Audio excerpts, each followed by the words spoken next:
Okay, everyone. Today we're going to do municipal securities. There's a lot of different types of municipal bonds. We're going to discuss them. We're also going to do a little bit of math for calculating an equivalent yield. So let's get down to the basics on municipals.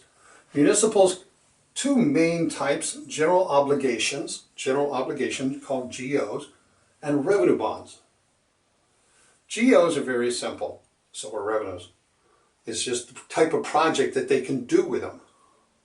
Let's say this is a toll road, a dam, a paid community center with a pool. Okay, these are all generating revenue. The revenue is going to pay the investors, not the municipal government, not that government. The municipality is off the hook. They wrote a big prospectus on a project and they sent it to investors and they said, you know what, we're going to issue revenue bonds. You're going to be paid by the proceeds from all these. Now here's the numbers, here's what we're doing. You're going to treat it like a business. You have to. Because if there's not enough revenue, the municipal government is not going to pay. So what are general obligations used for? Regular roads, maintenance of the city, workers, school district, anything that doesn't have a regular flow of income, regular stream of revenue to pay for it. What the government is supposed to do for us: education, the roads, maintain the parks, do the paperwork on everything else, the police, that stuff. Those are general obligations. Okay? Certainly they're going to take a lot of it out of the taxes, but sometimes they need to raise more. And that's important because they have to be able to raise money to do it.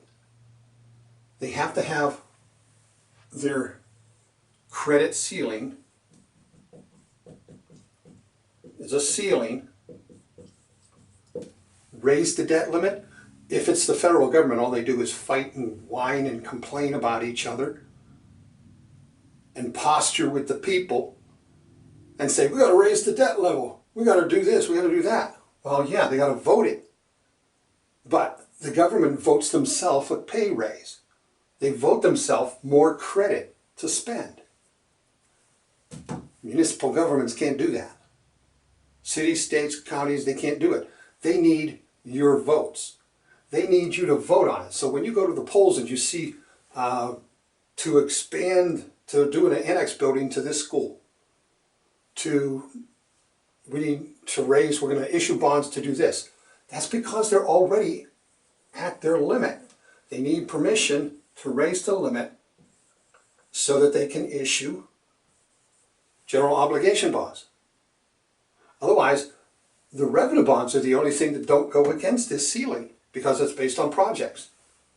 But if what they want to do does not generate revenue to pay it off, they got to get the ceiling raised. That's the politics of the municipal government. Okay. A little bit more accountability, but a lot of times the people don't realize that they already outlived their debt level.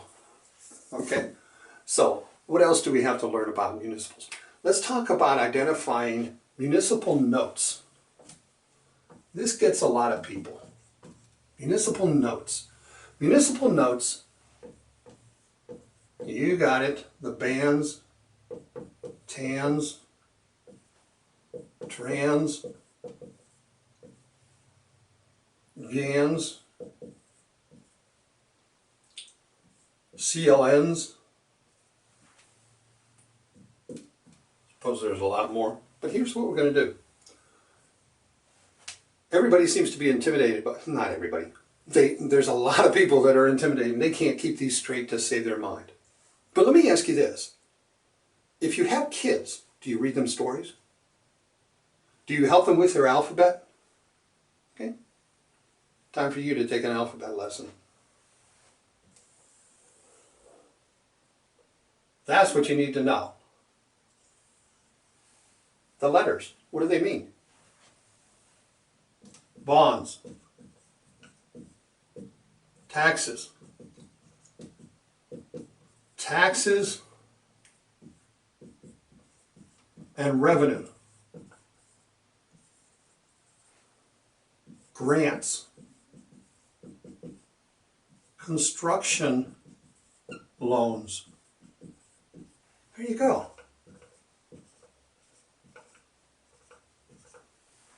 The question, what type of securities, what type of note should a municipality issue if they're anticipating, if they're going to pay off the investors with taxes and some revenue from the project? A TRAN, T-R. What if the project is going to be funded by bonds, but they want to start it faster? What municipal note, short term, should they issue? Bands. It's going to be replaced by bonds. Bond anticipation notes. Bands. Forget about the AN. That's anticipation notes. They expect money to come in. How do they expect it to come in? Either from a government grant, construction loan, taxes, a bond, revenue. Pretty straightforward. Okay, those are municipal notes.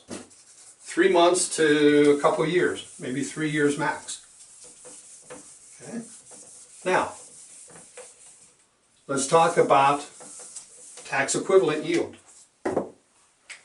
and tax-free equivalent. Let's just call it equivalence. Equivalent yields. What are we going to do with equivalent yields?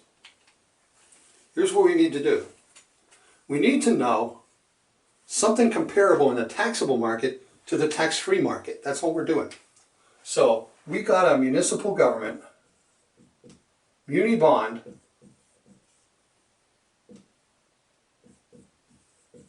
pays 4%. I'm in the 30% tax bracket.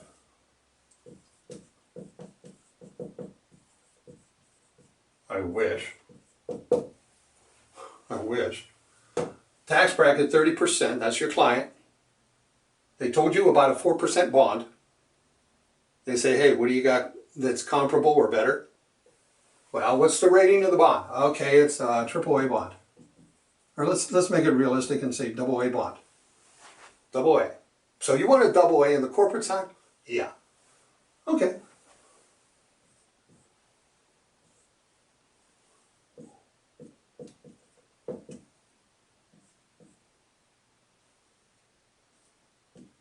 Okay, so there's the math. 0.7 divided by 4. Or 4 divided by 0.7. Move the decimal, move it over. What do we got?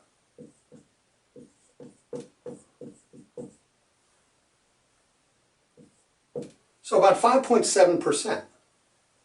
5.7%, what's that telling me? We determined that based on the tax bracket, if I get this muni bond and I got 4% and it's a $1,000 bond, at the end of tax season, I'm going to have 40 bucks in my pocket.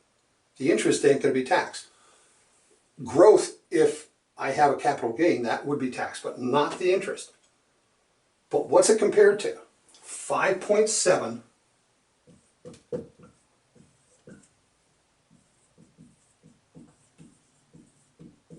corporate bond. Or a treasury bond, but you're not going to find a treasury bond at 5.7. Not if that's what the munis are. So, what do we have here? The same thing. I'll get 5.7 from IBM, but after my taxes are taken out, I got 40 bucks in my pocket. If I can find a AA corporate bond above 5.7, I should buy it instead of this bond. I should recommend it over that bond. if the quality is the same. Okay? That's what you're doing. You're trying to find an equivalent. That's the taxable equivalent to a tax-free bond. Now, go the other way. Let's do the math the other way. What if I have a 6% IBM bond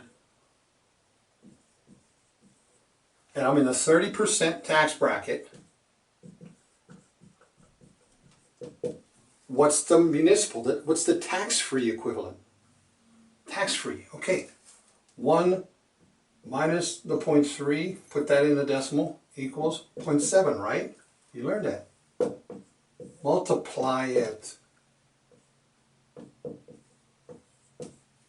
Okay? This is saying if I want to get something comparable, maybe this is AA rated, I need to look for an AA rated municipal bond that's tax-free at 4.2 or better. If I can find a AA rated municipal bond tax-free above that, I should buy the bond. That's the municipal. If I can't find anything of equal, maybe I have to go to single A or triple B to get the 4.2? No. Stick with the AA rated IBM bond. This is the taxable bond. This is the tax-free equivalent. Okay? That's munis. Have a good day.